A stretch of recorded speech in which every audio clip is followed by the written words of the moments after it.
মানুহবোৰৰ আসলতে হৈছে কি প্ৰথমতে এই দৃশ্যটো দেখাইছো এই দৃশ্যটো চাওক এই দৃশ্যটো অসমৰ এডোখৰ ঠাইত ইতিমধ্যে সমগ্ৰ অসমতেই বানপানীয়ে যথেষ্ট ক্ষতি সাধন কৰিছে মানুহৰ লগতে জীৱ-জন্তুসমূহৰো বিলাই বিপত্তি নোহোৱা হৈছে আৰু জীৱ-জন্তুসমূহে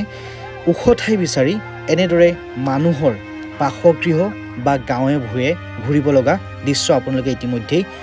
সামাজিক মাধ্যমত দেখা পোৱা গৈছে বাঘ কেনেকৈ পথাৰৰ মাজত দৌৰি ফুৰিছে হাতী এইদৰে পথাৰৰ মাজত ৰাস্তাত মানুহৰ গলিয়ে গলিয়ে ঘূৰিছে যিহেতু এই হাতীটোৱে বানত আক্ৰান্ত হৈ নিজৰ বাসস্থান হেৰুৱাইছে আৰু সেয়েহে এইদৰে গাঁৱৰ মাজত ঘূৰি ফুৰিছে কিন্তু আমি যিহেতু বিবেকবান মানুহ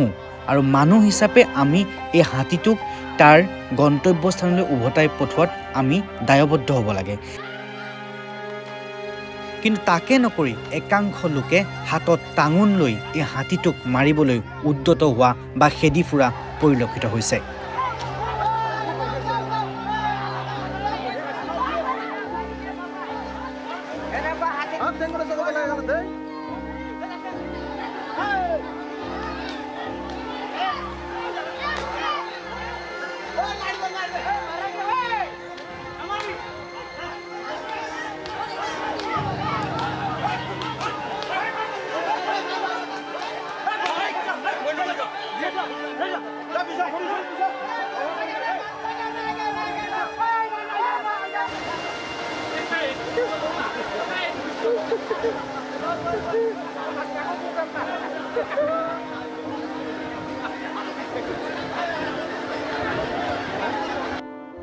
শেষত বন বিভাগৰ সহযোগত এই হাতীটোক ট্ৰেংকুলাইজ কৰা হ'ল আৰু তাৰ পাছত এটা সুৰক্ষিত জেগালৈ লৈ যোৱা হ'ল